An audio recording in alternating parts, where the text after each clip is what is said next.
Aegyptus, le dessous du sable. Bonjour tout le monde. Aujourd'hui dans Aegyptus, nous allons parler univers aquatique, pêche et mythologie. Le sujet du jour, le voici, j'ai nommé les bateaux et la navigation. Les Égyptiens vivaient au rythme du Nil. Ainsi, la majorité de la population était piscivore. Elle se nourrissait majoritairement de fruits, de légumes, de graines et bien sûr de poissons. Pour la pêche, ils utilisaient des pirogues en papyrus tressé, car le papyrus est la plante la plus commune sur les bords du Nil. Les créations de barques datent de bien avant la période prédynastique, rappelant bien sûr l'exode des populations vers le nord il y a 43 000 ans, en pleine préhistoire. Si la plupart des embarcations sont en papyrus, certaines sont en bois. On a retrouvé une seule barque monoxyle, donc monoxyle faite d'un seul tronc d'arbre, d'un seul bois, celle-ci datant d'environ moins 2000. La plupart des bateaux, notamment ceux fabriqués pour transporter des pierres pour les pyramides, sont à base de plusieurs bois, de plusieurs arbres, comme le cèdre. L'innovation navale explose au VIe siècle avant notre ère avec l'arrivée des Phéniciens sur le commerce maritime. Les Phéniciens, ce sont ces peuples qui vivent dans le croissant fertile et qui ont énormément développé le commerce maritime et qui ont notamment permis de développer les civilisations égyptiennes et grecques. Mais donc, à quoi servaient globalement tous ces bateaux construits par les Égyptiens ? Eh bien, en premier lieu, pour les petites barques de papyrus, à la pêche, bien sûr, mais pas seulement. Les nobles chassaient également à bord des embarcations, surtout des gros animaux comme les hippopotames ou les crocodiles. Donc à bord des petites barques, ils avaient des flèches, des harpons, et donc tiraient sur les hippopotames et les crocodiles. Mais les barques et les bateaux servaient bien sûr au transport des pierres, des obélisques. Donc ce sont des barques en bois, à voile.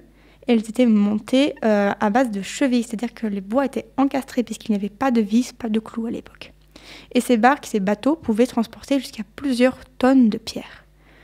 Et contrairement à ce que l'on a longtemps pensé, les voyages égyptiens ne sont pas limités au Nil, qui pourtant traverse une bonne partie de l'Afrique du Nord.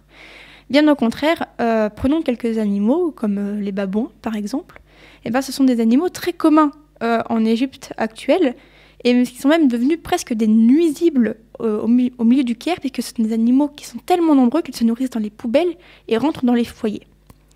Eh bien, ces charmants singes reviennent d'un voyage en pleine mer, longeant les côtes africaines jusqu'à l'actuelle Érythrée, le mystérieux pays de Punt. Et de ces voyages en mer, les Égyptiens ramenaient ce qu'ils ne pouvaient pas avoir, des plantes, des bois précieux, des parfums, des pierres précieuses, des animaux, donc comme les babouins, et donc tous ces éléments qu'on retrouve souvent dans des cérémonies mortuaires, comme les résines qu'on a retrouvées sur les momies de Toutankhamon ou de Ramsès II. Ces résines n'étaient pas endémiques de l'Égypte et venaient de beaucoup plus loin. Et donc suite à cette découverte, plusieurs théories ont vu le jour. Parce que, bon, des choses qui venaient d'aussi loin, jusqu'où sont allés les Égyptiens ?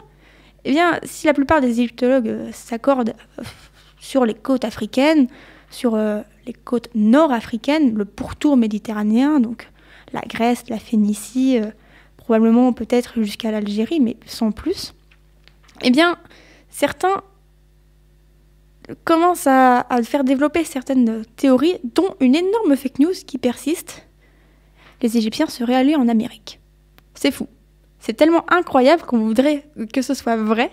Cette théorie provient de l'étude des nombreux voyages organisés par les pharaons au Nouvel Empire, notamment par Hatshepsut. Le point commun des pyramides dans les sociétés est bien sûr un facteur qui intéresse beaucoup, mais on retrouve également des pyramides en Chine, et les Égyptiens ne sont pas allés en Chine du tout. Mais elle vient aussi de la découverte de cannabis dans les momies égyptiennes, dans quelques momies égyptiennes, pas toutes, seulement une petite dizaine. Et donc le cannabis n'est trouvable probablement qu'en Amérique à cette époque.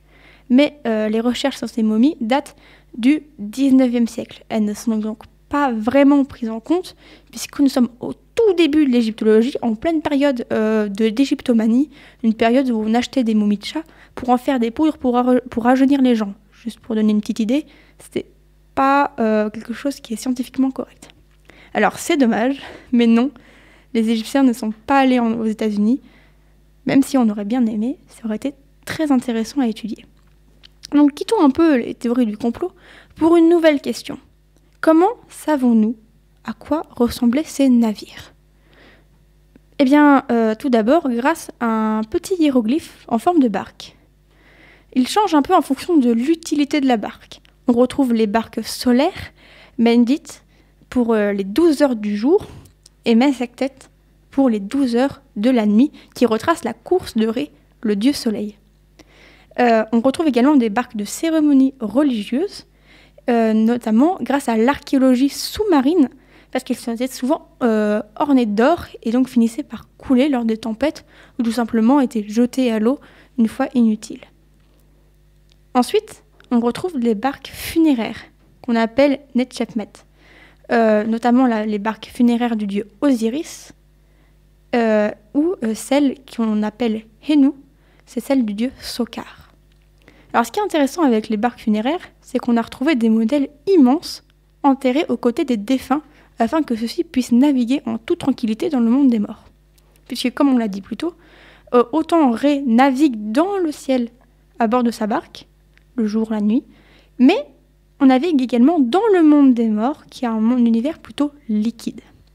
Et pour les défunts nobles n'ayant pas les moyens de s'enterrer avec un véritable bateau immense de plusieurs mètres, eh bien on retrouve des maquettes de ces bateaux. Ce sont des maquettes en bois, en poterie, en terre cuite donc, et qui sont retrouvées dans les chambres funéraires auprès des défunts et qui ont exactement le même but, permettre aux morts de voyager dans l'au-delà. Le papyrus étant très fragile, on n'a que très peu de navires en papyrus, voire même pas du tout en état de conservation. Et donc ainsi les Égyptiens vivaient et mouraient au rythme du Nil, dirigé par Hapi, le dieu fertile, mais aussi au rythme du soleil, voyageant dans une barque dans le ciel.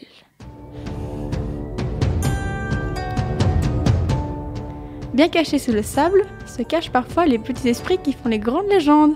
À bientôt pour voir ce que les sables d'Égypte nous réservent. Et surtout, à la semaine prochaine pour la dernière émission d'Egyptus de l'année.